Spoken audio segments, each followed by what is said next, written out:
I think I know almost everyone in the room, but for anyone who may not know me, I'm George Griffin, and I grew up here. And last night I got a phone call saying, hey, would you mind introducing Tom for his presentation about his new book about Buckeye?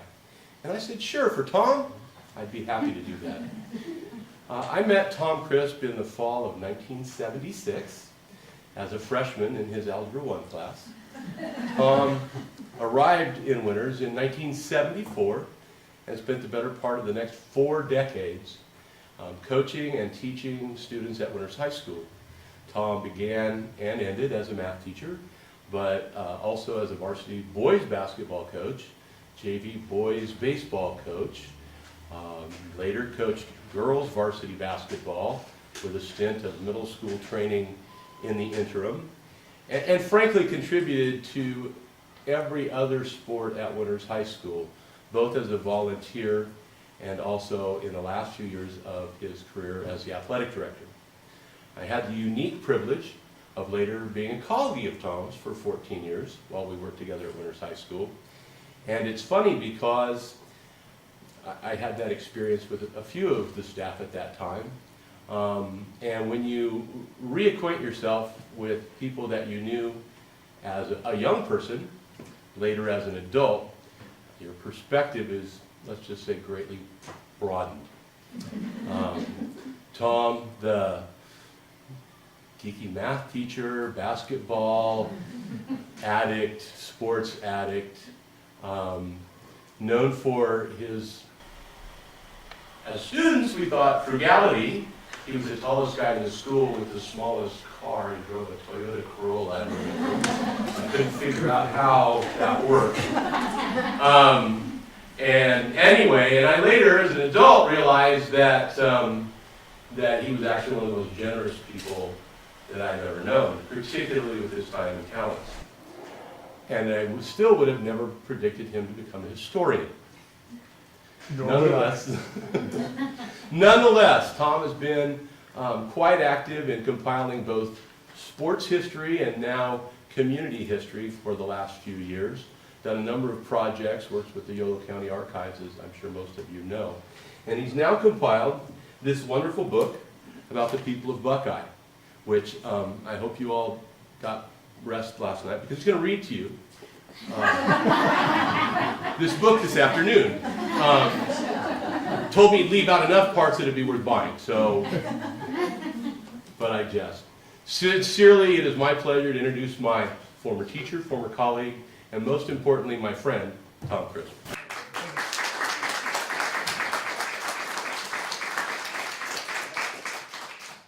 He said colleague, he was actually my boss. He was the principal and I was still one of those underlings. Raise your hand if you think or know that you are related to somebody who lived in Buckeye. Okay, so fair number of you. If you are one of those people, I'm sure that you will find some stuff in this book that you're familiar with, but also some things that maybe you're not so familiar with. For the rest of you, you're like me. I did not grow up here. The way that I got motivated into the history aspect, because as George says, I was a math teacher, I was doing the history thing, was through sports history. And for this particular project, about 4 years ago, the Winters History Project started to, we decided we were going to have a couple presentations related to families that were in Buckeye that are still around the area. And so I didn't know a whole lot about Buckeye at that point. And so what I did is I went to the computer and I started to do some research on this. And the end result of that is this book. Why I kept going after we finished doing our things, I don't know, but I did. I figured I started the thing, I might as well keep going with it. So I would like to thank the Yolo County Historical Society, the Yolo County Archives, the Friends of the Archives, for giving me this opportunity to share some information with you. So, first thing is we had these presentations, and we the families that were featured: Fredericks, Griffin, Button, Chapman, Scott, and along with that, Ely, because they're connected to Button and Griffin and one of the things that you may really want to try to do is, and I was thinking of doing this, and then I'm thinking, you know, I've already done enough. And that was, if you want to go through and start trying to connect the dots of everybody that was in there that was related to the Elys, go for it. Okay, so as we're trying to get ready for these things, and I'm doing, starting to do some research. So what I ended up doing is, the first thing I do is I go to Ancestry.com, and on there I'm seeing the census report. There's a census report for Buckeye for 1870 and also 1880. And I'll tell a little bit of the history of Buckeye in a minute. There's voter registration on there. There's the 1863 military draft. Later on, I ended up using the newspapers, mainly to find obituaries and a few other little items. There's the Western Shore Gazetteer and other history books that I use. Photos I'll mention in a little bit as well. So if you are interested in doing something like this, I don't know if all of you are coming from Winters, maybe if you're coming from Clarksburg or Davis or Woodland or Esparto or Dunnigan, and you're thinking, gosh, I want to do something like that for my town. That's the way I started. I started just by going through with census reports. Okay, so what I ended up doing is thinking, okay, I'm going to get everybody whose name is connected to Buckeye. And what that led to wasn't just Buckeye, it was early Winters, because in the voter registration, I didn't realize it until afterwards, is that even people in Winters on the voter registration had their precinct as Buckeye up to 1886. And then in 1888, it all became Winters. So after I realized that, I'm thinking, now should I go back and try to delete those people who really don't belong in Buckeye? And you know my answer is, no, I'm just going with it. Okay, so in this book, the first chapter, Buckeye town information, a lot of that was gotten from the Yolo County archives. They have Board of Managers meeting minutes that I got that from. Board of Supervisors notes along with the same thing. Some of the Buckeye town information was from the Western Shore Gazetteer. So if you're not, how many of you are just not familiar with Buckeye and how Winters started? Okay, so for those of you, just the Reader's Digest version of this. Okay, so the town was Buckeye, no Winters, right? Town was Buckeye. The whole region actually was considered to be Buckeye. In around 1870s, and Buckeye, to my research, started around 1861, 1862, somewhere around there. If somebody has information to correct me, don't do it now, just wait till later. And so what happened? Okay, here you have this town of Buckeye. Well, they want to bring the railroad up from Vacaville, the Vaca Valley Railroad. And as the story goes, and again, somebody can correct me if I'm wrong, Ben Ely, who is like the head honcho in Buckeye, he didn't want to go through this property. So they ended up moving the plan for the railroad 2 miles west. Buckeye dies out, Winters starts. And I've got a couple things to show you with that. And so around 1875, Winters started. Even some of the buildings got moved from Buckeye. And if you don't know where Buckeye was, it's about, what'd you say, 4 miles northeast of here. Okay? And so Buckeye died out, Winters started. But even in 1880, there was still a separate census for Buckeye and for Winters. Okay, so the bulk of the book is, yeah, I got a little pointer back there, is the people. And so what I've got, it's alphabetical, go through all the all the people who had their name connected to Buckeye. For some of them, it's maybe they showed up on one voter registration. That's it. And maybe they came here, they were working for a year, moved away. So some of them, there's hardly anything. For others, there's a lot. I didn't have a steadfast rule in terms of, okay, how are you gonna, where are you gonna do the cutoff? It's not a steadfast rule. The cutoff is when I got tired of dealing with that person, you want them to do somebody else. That's the way I operate. And so it was not my goal to get full family genealogy.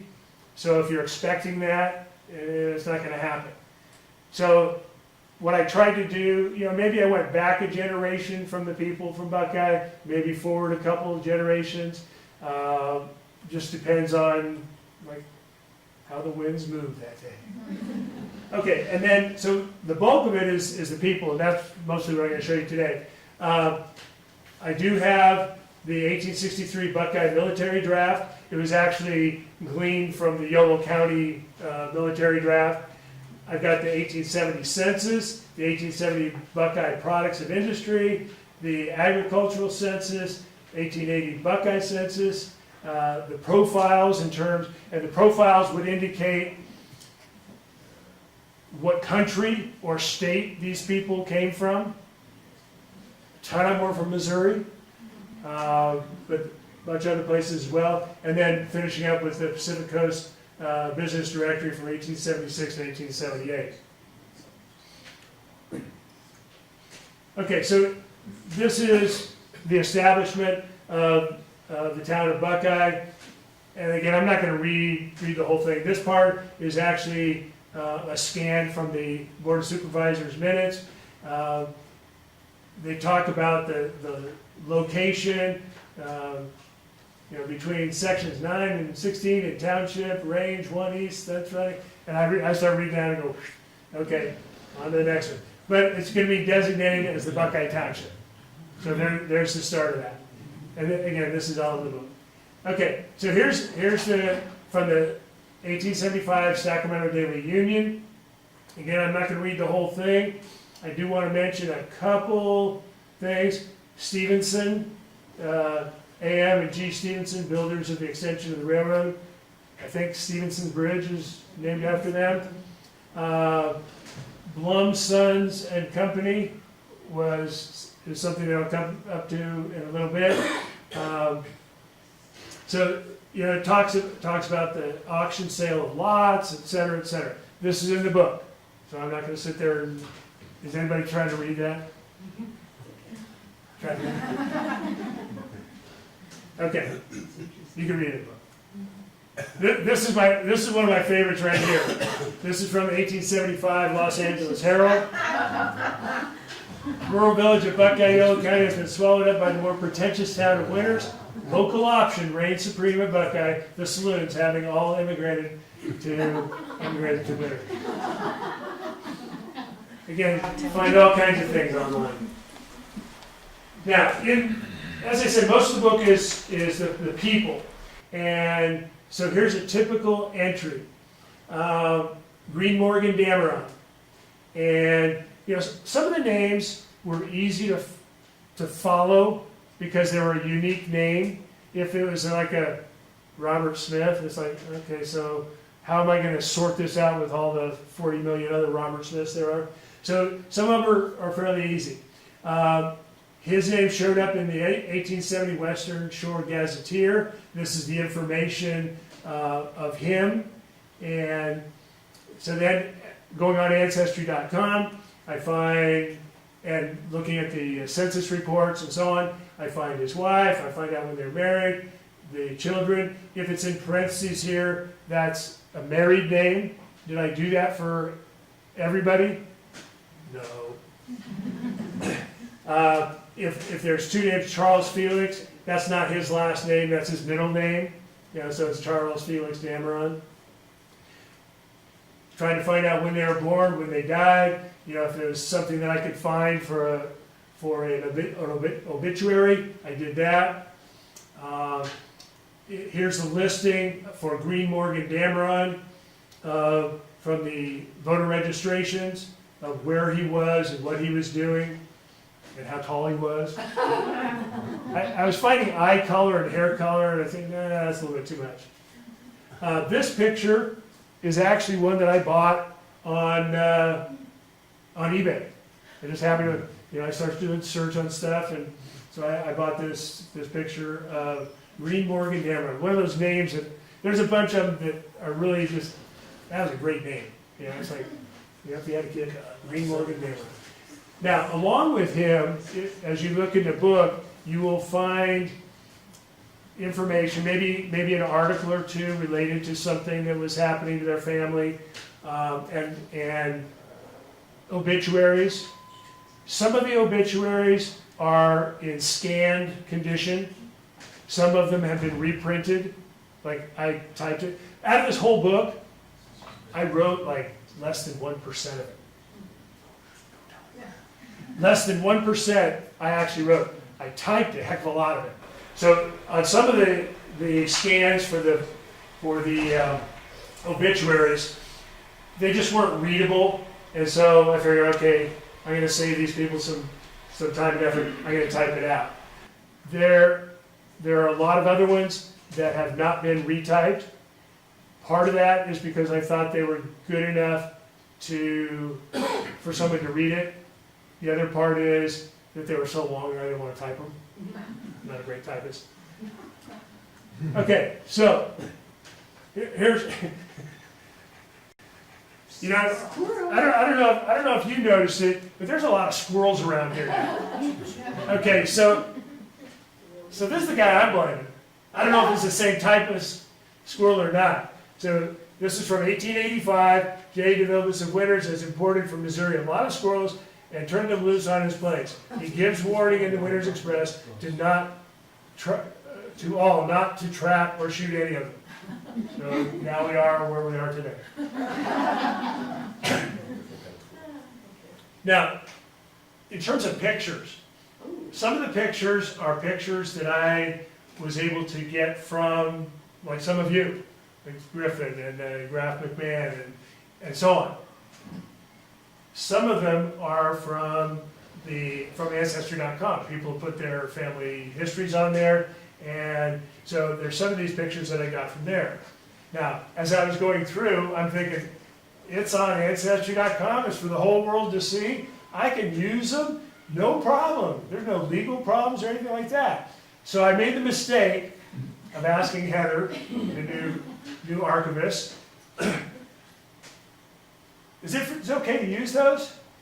Well, and I'm glad that she did that, even though at the time I was thinking, why did I ask? Why did I ask? But I was glad that I did, because by then trying to contact those people who put the pictures and so on the Ancestry.com website, I was able to get a lot more information that I wouldn't have gotten otherwise. And then it was amazing to me that easily half of them either didn't respond or just said, do what you want, I stole it from someone else. So, but this is one of my favorite pictures. There's a couple of pictures I'm going to show you here. These are some of my favorite pictures. Do you like that? That is one great beard. I don't know if it's too light for you to see that. William Henry McNeil. I'll show you a couple of his sons in a minute with another connection. This is another. Just look at her eyes. Her hand is on her stomach, and she was the mother of 13 children. And here she's going, here we go again. So if you're not connected to Buckeye, I think you'll find some things in the book that are kind of interesting anyway. This is the Culbertson boys. Wouldn't you like to party with these guys? Just hang out with these guys?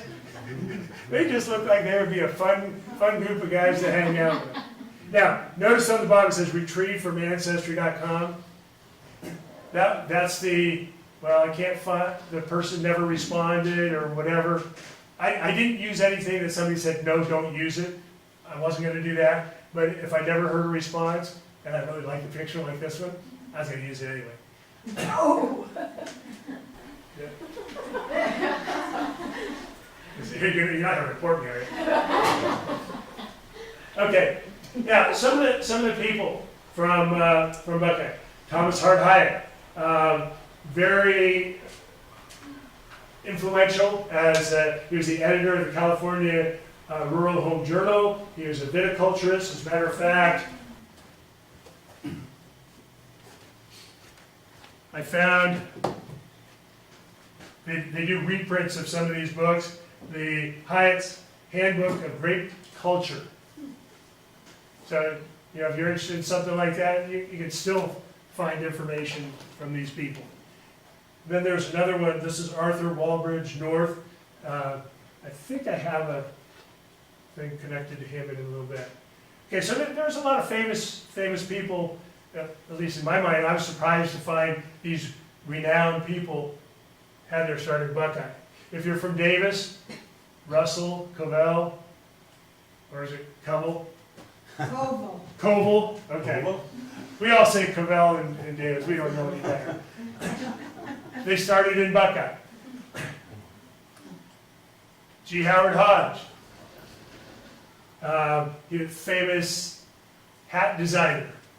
And if you go, I don't know if anybody goes on eBay to buy something, you can still buy Howard Hodge hats. Some of them very expensive, some of them not so expensive. But another famous person. Anybody trying to read all that? Okay, let's go. Blum's. This was one of the first stores in Winters. It was kind of like a grocery store at the time. It became a candy store, and I didn't remember it, but my older sister, who remembers everything, she said, "Oh yeah, we used to go there," because I grew up in the Bay Area. We used to go there and get ice cream all the time.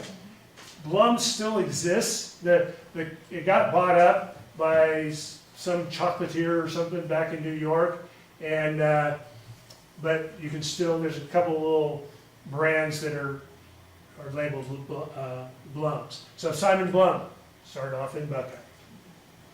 This is one that's kind of interesting, and if any of his relatives are here, I apologize. Senator Joseph Helm Harlan. Basically, again, you're not going to read the whole thing. Basically what happened was his daughter was about to be married to somebody, a former suitor, Everett L. Kraft, was making disparaging comments about the character of Harlan's daughter. So he went into the, where is it? I think it was the Woodland Hotel. I don't know if I have it on this one. And just shot him. Now, in the book, I did not follow all the way through. You know, I put that in there. If you're interested in following it, go for it. You know, I did look at the articles and for his trial and so on. And I don't remember what the final outcome was. I don't think he went to jail for it. I think he was important enough that he got away with it.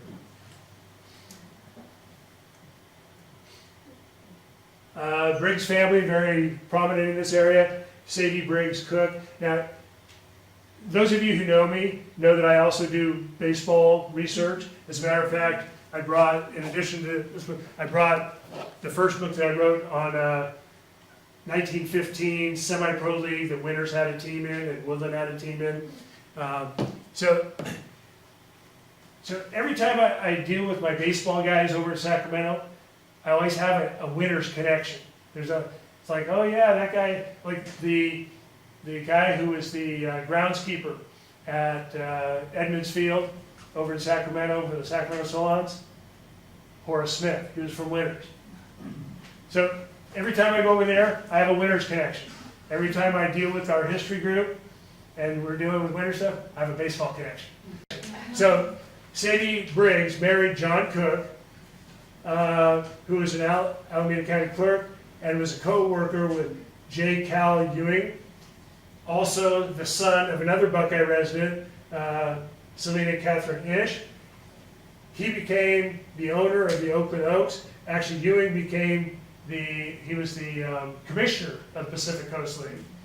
And so anyway, John became the team secretary, then he resigned, and he was secretary and business manager of Salt Lake City Bees, also of the Pacific Coast League. And I think it was Kelly Briggs, who is also, there's two Kelly Briggs. One is Kelly Briggs, who was also a groundskeeper down for the Oakland Oaks. The other one was a horse owned by Samuel Hoy. Racehorse. Yeah, racehorse. Another Buckeye descendant, Charlotte Russell. Again, the Russells that were very famous in the Davis area. She graduated from Winters High in 1930. She went on, she was in a couple of films, mostly uncredited, but somehow they know that she was in there. And then there's her obituary. Yeah, it said she was a Goldwyn girl and appeared in several Eddie Cantor movies. Movie star. Chapman's.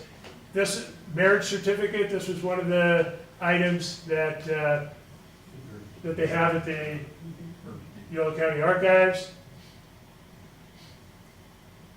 You want to say anything about him? Didn't know him. No. Good friends with his family that's still here. You want to say anything about it? Okay, no. The Fredericks, this was one of the presentations that we had about 4 years ago. Henry Fredericks, great story that Vicki Murphy read to us about his trials and tribulations and even getting to Buckeye. And most of that is in the book as well. That's the house that they lived in. Henry and Martha Colton.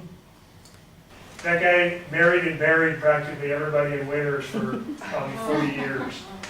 He was one of the pastors there. There we got somebody you know.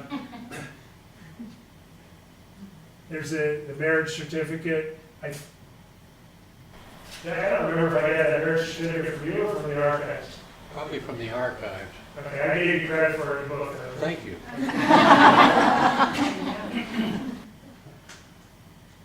There we go. There's Griffin's. And again, if you're really interested in trying to follow that Ely web of people, that would be a good deal. Good human interest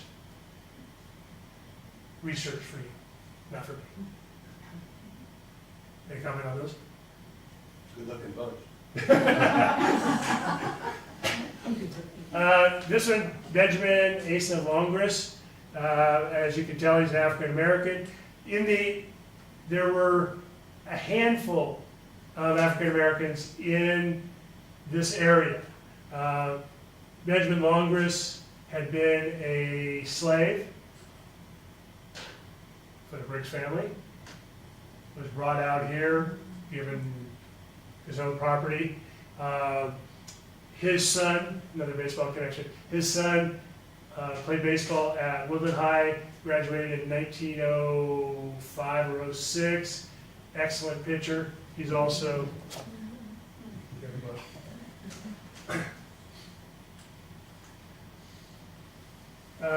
many of you probably know this, that there is somebody buried at the Winters Cemetery who is a survivor of the Donner Party, Solomon Elijah Hook.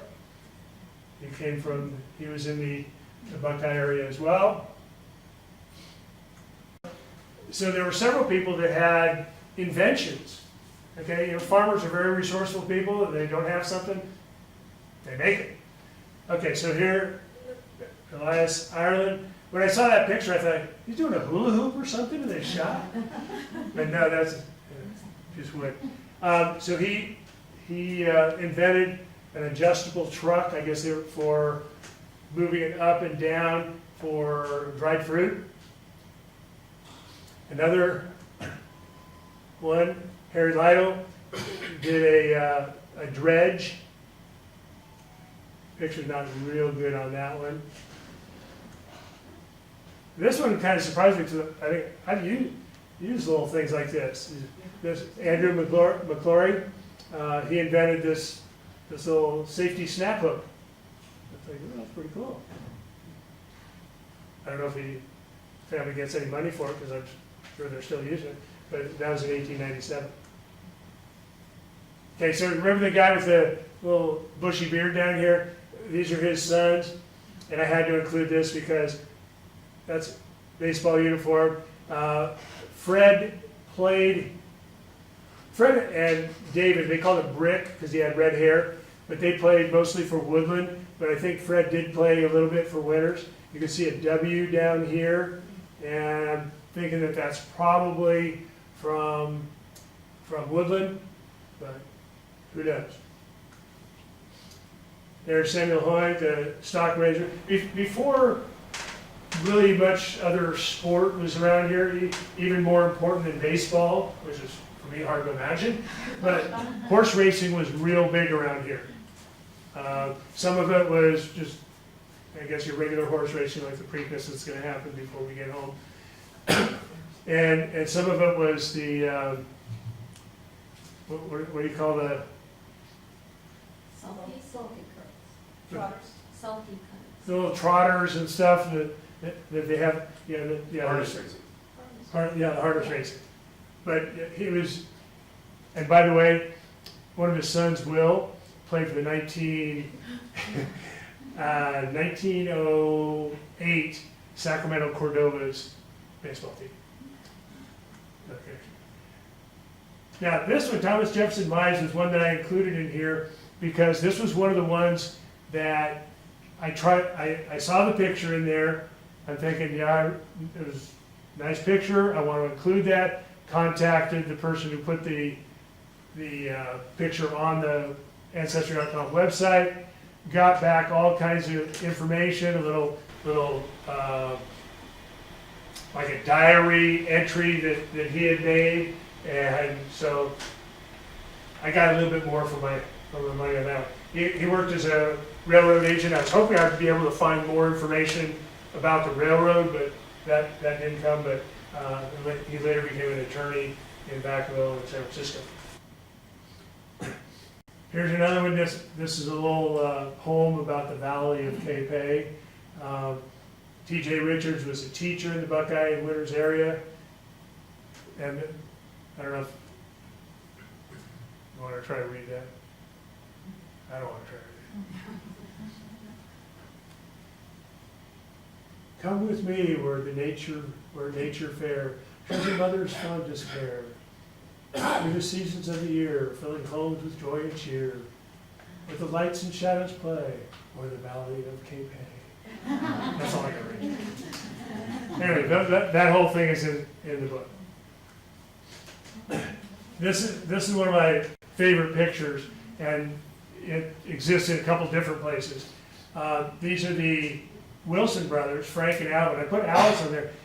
Alice was one that, as I was doing some work at the archives for, I think it was like 2 archivists before, trying to get a listing of all the photographers from Yolo County. I came across Alice Wilson. So this is back in the early 1900s, late 1890s, somewhere around there. She was a photographer in the Winters area.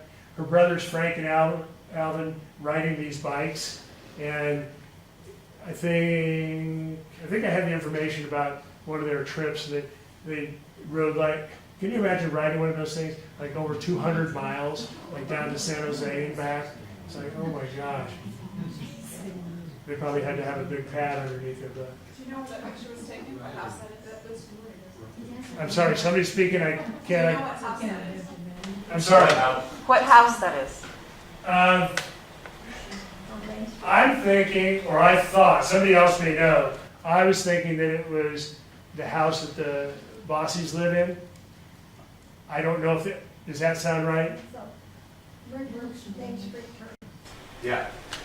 Main Street curves. Yes. Right, that's Yeah. Boston. So that's It what was moved there from closer to Grand Avenue. that whole house was moved. Another photographer that had connection to Buckeye, David Holmes Woods. This is, you can see right there, that's his little, his name down there. I don't know if that's him or maybe his son that he took a picture of. This is what, yeah, I came across all kinds of interesting things, at least interesting to me. If you don't think they're interesting, then okay, that's fine. Some of you have already read this. Okay, so this is from his will. Firstly, I desire and direct that my body may be preserved sufficiently long to be absolutely certain that death has occurred. I think I can put this in my will. And then that it be decently buried with proper regard to my station and condition in life. And I'm starting to read this, I'm going, yeah, highfalutin, whatever. And the circumstances of my state, but without ostentation or extravagance. So that was one of my favorite ones. So there's all kinds of different little stories in this thing. When you look at the start of chapter 4,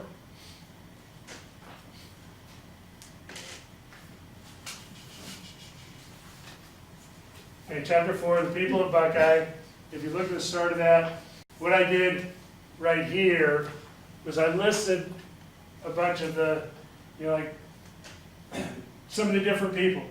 One was a guard at San Quentin Prison. There was more than one inmate at San Quentin Prison. Great-grandson of Daniel Boone, editor of the Woodland Democrat.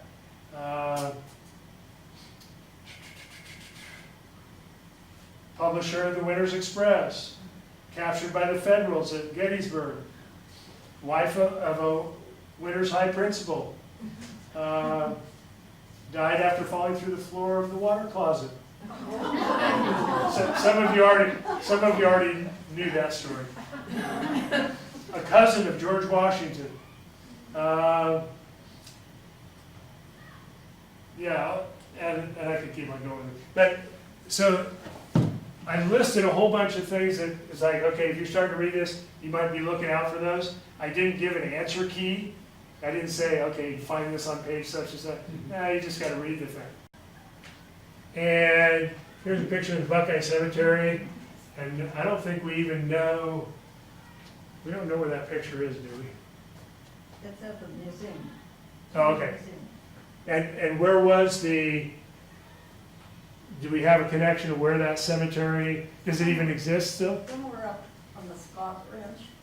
I Okay. don't know exactly where. Okay. One of the things that I've done is I've gone through the Winter Cemetery, because some of the people from the Buckeye area are buried there. The Cottonwood Cemetery, there's quite a few of them there. So I don't know if you like cemetery hopping, but it's kind of interesting. Anyway, so I know what I know. I remember maybe half of what I knew. But if you have any questions, I think there's some people here who might be able to answer it if I can't. Question, yes? Oh, I can tell you this from Vacaville. I'm a Blum, more related to Jacob and Isidore Blum, who had store in Winters, not in Buckeye. But Simon, he was like a distant cousin. Oh, But I okay. certainly spent a lot of time at Blum's Candy Store. My grandmother lived in San Francisco at the Huntington Hotel when I knew her, and she would take us there. And I have the recipe for that coffee crunch cake that is just out this way.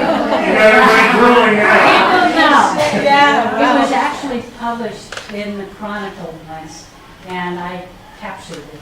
Very cool. We used to get coffee candy and the licorice. Those were my favorites. Very And little cool. tin cans. If you go out there now, are there buildings still there that were part of the original Buckeye? George? The only building that exists at the time of Buckeye is part of the house that's directly across the road from Button Turkovich's office. There's an old white house there that's been added on to, but part of that house is Buckeye era. Otherwise, no. Van Ely's house was torn down by the family in the 50s. And my family's house was actually built after Buckeye moved 2 years. So that's, to my knowledge, the only one. My father talked about many of them having been moved to town, and one of them is the Baptist church right over here. Somewhere in that larger structure that has evolved over the last 120 years, the core of a building was actually dragged. And I think there's a couple of 3 houses. I don't know which ones they are, although Debbie Hemingway's house was one I was told. it may be, they're chronicled in somebody's work. It might have been yours, I don't remember, but. So anyway, so no, there's one, and it was not much of a house. That's a little bit more, but no, still not much of a house. And that's it, to my knowledge. Even in terms of like barns and so forth, in that core area of what I call Buckeye, which is where Buckeye Road dead ends into Road 29A. That's pretty much what I consider was the town of That was my Buckeye. next question is, what was the center, where would? I've Well, driven that there. monument Yeah. is just about 300 yards, 250 yards Right. south of 29A on Buckeye Road. So it's at the north end of Buckeye Road. And that's where Benjamin Ely's house was, who was the postmaster off and on. The post office, I think, was in a piece of his house at one point in time. One of the hard things is when you look at the census reports, that trying to figure out, okay, how big was the town? Because anybody that was in the census was like from the whole region. It's like winter, I mean, you got them all over the place. So you've got, in the 1870 census, you've got 737 people. And 160 of them are from Missouri. 261 were born in California. But out of that 737, who's to say how many actually lived in the town? Probably not very, yes. On that Missouri thing, I moved here in '54, and George's great-grandmother was still alive then, and she came from Missouri. And her name was Alice Martin Griffin. Her husband was already dead, but she was a proud Southerner, and she told me that all those that came from Missouri, who came out here at that time, were Southern sympathizers from Missouri who did not want to stay for the Civil War. That's what she told me. Then, if you look, there's a smattering of people who, through their obituary or whatever, they served in the Civil War, Most of them were from the South. Yep. Most of them were Confederates. Yep. Was there a predominant religious cast to that group of people? Most Overwhelmingly Protestant and Masonic. and there's a strong connection with the Masonic Lodge, which is a religion, but yeah, overwhelmingly Protestant. Is that Presbyterian? No, it was probably mostly Baptist and Methodist. That was the most popular flavor in the South. So yeah, the church that my family belonged to for 100 and whatever years used to be the Winners Christian Church, which later merged with the Presbyterian Church. But the church that's on the corner of 2nd and Main, that's now, what's it called now? Anyway, it doesn't matter. That big church there was the Winners Christian Church, and that congregation roots went back to Buckeye. Other than in like newspaper articles or whatever, if my recollection is correct, in the census report, they didn't indicate a religion. So it would be hard to, Mark? Yeah, I'm sort of curious. Does anyone do research on the name of Buckeye? Where did that, it's an unusual name for a town. I was just wondering how they derived the name for the town. Well, there was a Buckeye Creek. Joanne, George, A lot of Buckeye trees. Yeah, there was a bunch of Buckeye. The reason they And it was changed, named after a creek in Missouri. the reason they changed it was because it conflicted, there's a Buckeye Creek up by Duncan also, and it was confusing when you were mailing things. But I searched the archives and have never found a plaque for the town of Buckeye. I think it was just an informal gathering with a landlord that was amenable to letting people come in, because I can't see that there were any property deeds. Is your book for sale? The book is for sale, it costs $50. I don't make money on it, actually I lose a little bit on each one, but I just want to get information out. That's my whole motivation for doing any of these books I do. The baseball book is $20, the Buckeye book is $50. If for some reason you want one, but you don't have the money with you, if I can trust you, I'll give you a little thing that has the address for the Winter's History Project for you to send the money to. I don't have a problem with that. All good? Thank you, Tom.